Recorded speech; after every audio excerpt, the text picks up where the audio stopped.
Hello and welcome to the Elephant and Bear podcast, the show dedicated to sharing interesting tales from around Coventry and Warwickshire. I'm your host Neil Young, and in today's show we welcome Jo Payne. Jo, please can you introduce yourself to the listeners? Hi Neil, I'm Jo Payne and I am the National Partnerships Manager for the Air Ambulance Service. I've lived in Warwickshire since 1997 and I love it. Fantastic, that's always good to hear. So obviously, in terms of the air ambulance, can you tell us how it supports residents of our region?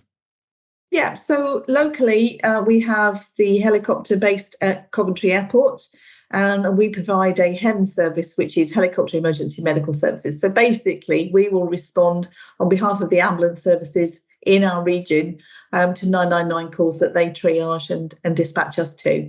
That could be by helicopter, but also by critical care car. We always either fly with doctors and paramedics on board, but equally we go out 24/7, 365 by road or air. So it's about delivering definitive care to a patient, however they need us. Fantastic. And for when we've spoken previously about that, you mentioned how critical it was having the doctors in the ambulance or in the critical care cars. Can you tell me a bit more about why that's so important? Yeah, well, it's equally important that we have the paramedics as well, and they're critical care paramedics, so they have advanced skills. But having the doctors on board means that they are licensed to carry out more procedures and give more drugs on scene. We're not just a scoop and run service. There are times when if a patient is trapped, that they may need more pain relief, or there are interventions that a patient may need wherever they are. That by having that skill set on scene means that we can actually make a big difference to not just life or death cases, but sometimes where morbidity is an issue as well. So sometimes very complex reasons why we would want that level of expertise on scene, but it's something we've believed in right from the inception of the charity back in 2002. Fantastic. And obviously the charity's been running for a long time, but how has the air ambulance been impacted by everything that's happened over the last 3 years? Yeah, it's had quite a huge effect on us because we are entirely funded by donations. So that means every penny that we need comes from support from either individuals or from companies or trusts and grants. So during the course of the pandemic, we weren't able to go and do any fundraising. There was no bucket shaking. Our volunteers had to stop going out to events. They weren't allowed to handle the cash. We weren't allowed, obviously, with lockdown, we couldn't go out. Our shops had to close. And obviously, some of the companies that supported us were furloughed, which meant there was no staff-led fundraising going on. So we've had to be really creative with some of the other fundraising that we've done throughout that period, whether that was virtual events or just, engaging with our supporters and keeping them aware that we were still out there and flying, but desperately needed their support, however they could manage that. Yeah, and I guess obviously in terms of the volume of incidents, would still have been similar over the last 3 years and stuff. That doesn't stop, does it? Unfortunately, so no, we're still needed. Okay, and thinking about going into kind of 2023, how can kind of local residents support the air ambulance? There's so many different ways, Neil, and it could be that obviously with the cost of living crisis, it is affecting people's decision making as to what charities they can choose to support. But we've also got things like our lottery, and people are choosing to support us through that. It's only £1 a week, but they may win £1,000. And who wouldn't want to win £1,000 right now? So that's a good way of helping us. Volunteering is a great way of helping us. So if people haven't got so much money, they may be able to give us some time. Equally, our shops need volunteers, but they also need donations. So it could be that someone's having a clear out. They may have some presents after Christmas that they, didn't actually want or need, and they could donate those. It could be that a company have got products that they can donate, post-Christmas, they might want to restock. The local pub could adopt us. We've got a scheme called the Pub Club. So that's going to be great in 2023. We'd love more pubs to get involved. Just doing some fundraising that benefits the charity, but it actually will help their footfall as well, because more people will come into the pub to take part in the event. It could be that it's a company that has a clothing bank and they may be able to have one of those in their car parks, which is a great way to generate income for us. Fantastic. So lots of different ways, and put the pub clubs. It sounds an interesting approach as well. Okay, fantastic. Now, in terms of kind of Warwickshire, what does Warwickshire mean as a region to you, Jo? I loved Warwickshire. I came from Devon, and I find there's two great similarities in the countryside of both regions. Obviously, we don't have the coastline here, but there's so many beautiful areas to walk around Warwickshire, literally from north to south. There's so many interesting places for you to go off and, just to spend some time. And I know that a lot of people during the pandemic enjoyed that too. Yeah, definitely. It's kind of a great space for green spaces, isn't it? Okay. And now, if you were working for a tourist board for Coventry and Warwickshire, what would be the focus of your promotions? Obviously we haven't got the coast like Devon, so what would be the focus, Jo? It is that outdoor space, and we've got huge swathes of forestry right through Warwickshire, especially, but some interesting places in Coventry as well. Some huge green spaces across Coventry as well. So it would be lovely to promote more of that outdoor living, more of those outdoor spaces that all families can enjoy together. Yeah, fantastic. And it's obviously something as well, which for a lot of the green spaces can be a comparatively cheap kind of day out or way to spend time as well. So fantastic. Now, if I was able to give you kind of a pot of £100 million to improve the local area, which would be nice, wouldn't it? What would be the focus of the money? I don't think 100 million is enough by a long shot, unfortunately. But I think that we see it all over the country. This isn't a problem just in the Midlands, but there needs to be a huge investment in social care. There's huge pressures on our frontline services because of that lack of structure. And I think more investment needs to. This is obviously a very personal opinion, but I just see firsthand where we need more support, more for carers, more to alleviate the problems on patients with mental health issues. And it does affect ambulances, clearing, the hospitals, and also on our police force as well. So definitely more investment in social care would be something I would definitely prioritise. Equally, more investment in crime prevention and in education as well. Please excuse this brief interruption. This podcast is made possible by Plan with Neil.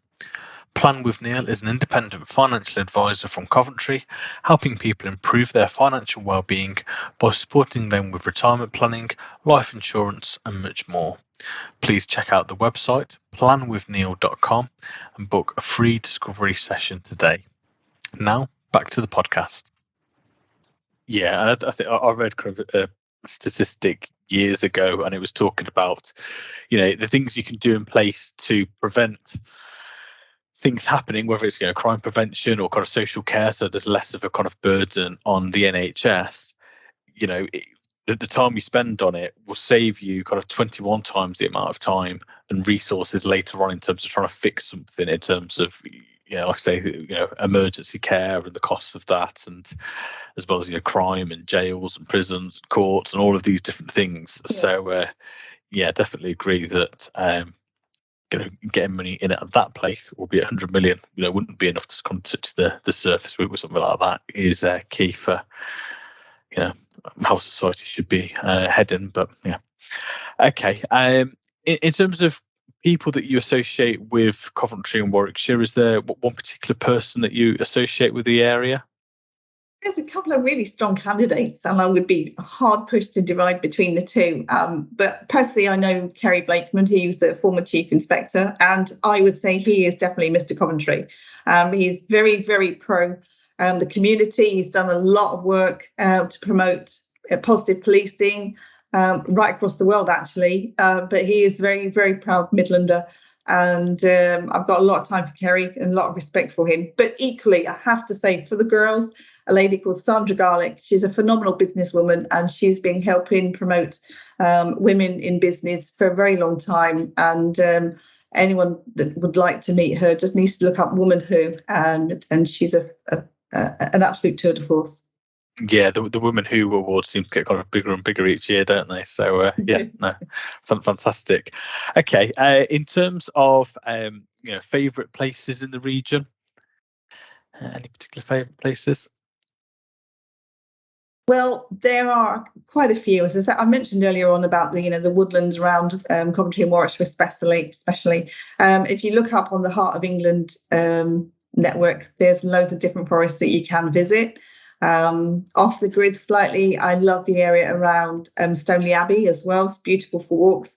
I am a bit of a tree hugger, and I don't mind admitting it. Places like Ryton Pools, and there are so many different places to visit around Coventry and Warwickshire. There's lots of green spaces, and that I particularly love to get out and about and do that. Yeah, which I think one of the things we've done in the past is, you search things like Warwickshire Wildlife Trust, and you just see all the different places that are around, and you can kind of just go, okay, well, I'll do that this weekend, I'll do that the following weekend, and like I say, even when we're in kind of the winter period, there's still kind of great places to kind of get out and get a dose of fresh air down your lungs as well, isn't it? Definitely. Okay, fantastic. Any hidden gems at all, or I guess that's kind of been covered by your favourite place? That. Yes, yeah, I kind of alluded to that with Stoneleigh Abbey, but I just particularly love that building. I'm a great fan of Jane Austen, and I think that the period properties just look stunning. So yeah. Yeah, definitely. There's, like I say, a few National Trust and English Heritage sites around the area as well, isn't there? True, yeah. Okay, fantastic. Now, obviously, originally you were kind of an outsider to kind of Warwickshire, but so I'm not sure kind of what your perceptions were kind of pre-arriving here. But how would you describe Warwickshire to outsiders today? I would say it's a very friendly place. It always has been since we first moved up here from Devon. And as I mentioned, it is very similar to Devon in terms of the rural nature. But it's got a lot of wonderful towns right from the north to the south. So I think there's many, many places people would be happy to bring their families. But equally, there's some very exciting and innovative companies that are working in the Midlands that make it a great place to work for young people as well. Yeah, I think that's come across in kind of other podcast guests in terms of having the benefits of kind of the rural side, but then also the modern economy. We're talking about different things that have been kind of created in the area. Obviously the engineering background and everything. So yeah, fantastic. Okay, we'll move on to some kind of quick fire questions now for yourself, Jo. So can you tell me what your favourite Warwickshire town is? It has to be Stratford upon Avon. It's my nearest town, and I love it. There's so much to do here. So many great places to eat as well, and it's really friendly. I love it, absolutely do. Yeah, have you done any Christmas shopping in Stratford over the last few weeks? I sure have. Yeah, I've nearly finished, Neil, but I'm not bragging by any means. Fantastic. Yeah, which kind of our family was there at the weekend for the Victorian market, and kind of very busy there. So which is always good to see. Okay, now if you had to choose between the Memorial Park or Coombe Abbey in Coventry, which would be your choice? Well, we have landed in both, and we've done events at both. But me personally, I do love Coombe Abbey. Yeah, I thought you might say that with you kind of talk about kind of green space and walks and stuff before with that. So, as a brief kind of interlude then. So what kind of events does the air ambulance kind of typically do? You mentioned there about kind of landing in Coombe Abbey and Memorial Park. So what type of things?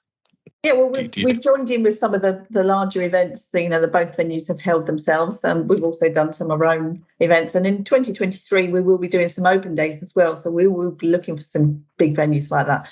But equally, we'll get involved with more local events, whether that's a craft fair, with a volunteer taking a stall of all of our goodies that we like to sell. And joining in with the community events as well. So literally from the big to the small, we always like to be involved in some way or other. But, sometimes if we would need to, then there are big spaces to land the helicopter if there was an emergency mission as well. Yeah, no, fantastic. And go back to kind of the shopping side of things, West Orchard or Cathedral Lanes? Both have benefits, and I'm not going to choose between the two. Fine, okay. Okay. Now, obviously, there's a couple of kind of big events. I'm not sure if Air Ambulance has been involved in any of these, but kind of Moto Fest or Godiva Festival. I'd say on a personal level, Godiva Festival, although, I'm a bit of a petrol head. So, and again, we have support from both. But I think you only need to look on the media side of the Godiva Festival. It brings it. It's such an inclusive event. There's such a happy vibe about it, and it is so well managed as well. And I know that, in 2023, it's going to be even bigger and even better. So it's a great event for people to come together and enjoy. Yeah, definitely. It's such a great kind of, well, both of them got great central locations, haven't they? With that as well. Okay, the Herbert Art Gallery or the Transport Museum? Transport Museum. There is something for everybody in there, isn't there? Whether that's nostalgia or looking to the future, there's just so much information in there as well. It is a huge privilege for us to have that in the Midlands, I think, and a lot of work over many years by people like Clive Parker-Skellen, that was running it when I first started working for the air ambulance. His enthusiasm to bring people into that space, and we've done events outside that space as well. So it is a great building and a great museum. Yeah, definitely. It's a kind of real kind of hidden gem of the area. And if you had to pick between the old cathedral or the new cathedral? Yeah, such a tough call because they have such different, benefits. We've just done an episode not so long ago off of the new cathedral, and again, that's a great inclusive building. But there is something about the old cathedral. You have to experience it firsthand, just to feel the magic there. But it is a wonderful space. It definitely has something very, very special about it. Yeah. So much history just within just a small space, isn't there? Okay, fantastic. So that's all the questions we've got time for on today's podcast, Jo. It's been great having you on. So where can people find out more about yourself and the air ambulance? They can have a look on our website, which is www.theairambulanceservice.org.uk. And we'd love more children to have a look at our children's club, #TheCrew, to get themselves invited along to some of the events that we're doing next year, to join our kids club, but also to get their schools involved as well. They may even be able to get a visit from Blade, our mascot. Fantastic, yeah. So I'll check that out myself, actually. Around the crew sounds interesting with that. So yeah, it's been great having you on, and I look forward to speaking to you again soon. Thanks for having me. Brilliant. Thanks, Jo.